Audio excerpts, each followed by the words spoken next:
I do want to say that I feel like I didn't really leave the Democratic Party. The Democratic Party left me and left the ruins of the infrastructure that I think my uncle and father had made them Democrats. If you went down a list of all of the priorities that Robert Kennedy, that John Kennedy had, I would check every box. They were anti-war, they were anti-censorship, they were against the corporate control of our country. This corrupt merger of state and corporate power that now has emerged as the dominant governing model in our country. The Democratic Party has changed demographically. When I grew up in a Democratic Party that was the party of the working class in our country, that was party of small businesses, that was the party of the poor.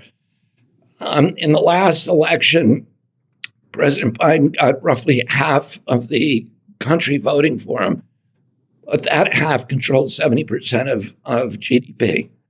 And President Trump got about half the country voting for him, and that half represents about 30% of GDP.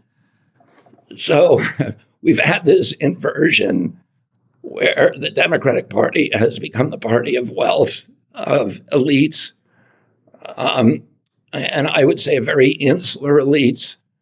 And the Republican Party is now the party of the poor, the working class, and it's been, for me to watch that, I've been on the front lines of watching it, and the values that held the Democratic Party together are no longer there.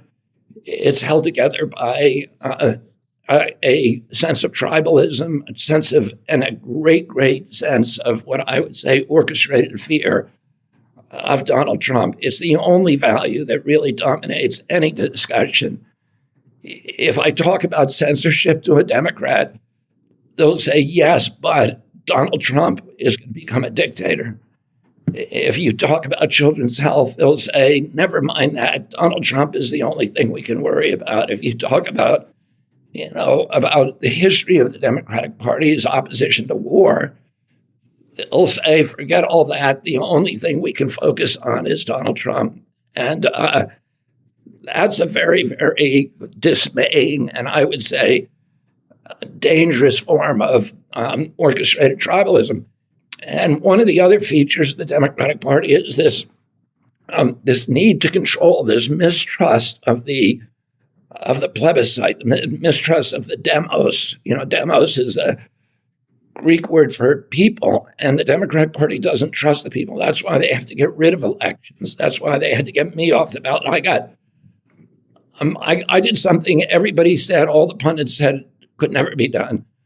So I got on the ballot in every state. I got 1 million people to sign signatures petitioning me on the ballot.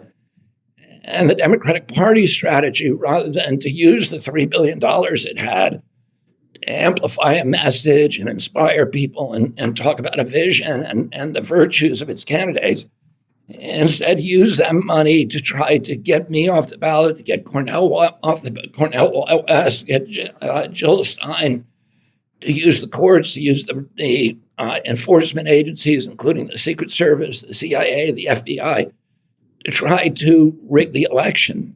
And it ultimately comes down to this mistrust of the people, which we're seeing now all over. We're seeing the kind of two big forces emerge. One is a populist force, and the other is a force of control, of ironclad control. We saw Europe has already fallen.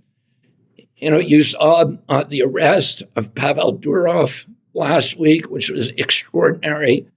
The arrest of the guy who founded Telegram because he was hosting political dissent. And the European Commission is already openly censoring content. So they did not need to arrest him. They can take off whatever they want. But they went through to the trouble of actually and probably with U.S. encouragement, catching him when he happened to land for a refueling stop in France. And France has this extraordinary tradition of free speech that, began with the French Revolution. And then again in the 1880s, they passed all these incredible laws. Their commitment to free speech is as robust as that in the United States. And yet now, and 2 weeks before that, you had this crazy European commissioner, Thierry Breton, saying that ordering Elon Musk to not interview Donald Trump, a former president of the United States, the nominee of one of the two major political parties, and the world is not allowed to hear his point of view. Yeah. It's extraordinary, but that is what's coming to this country, and you can already, and the Democratic Party is that the party of control, and it's the party of not trusting the people.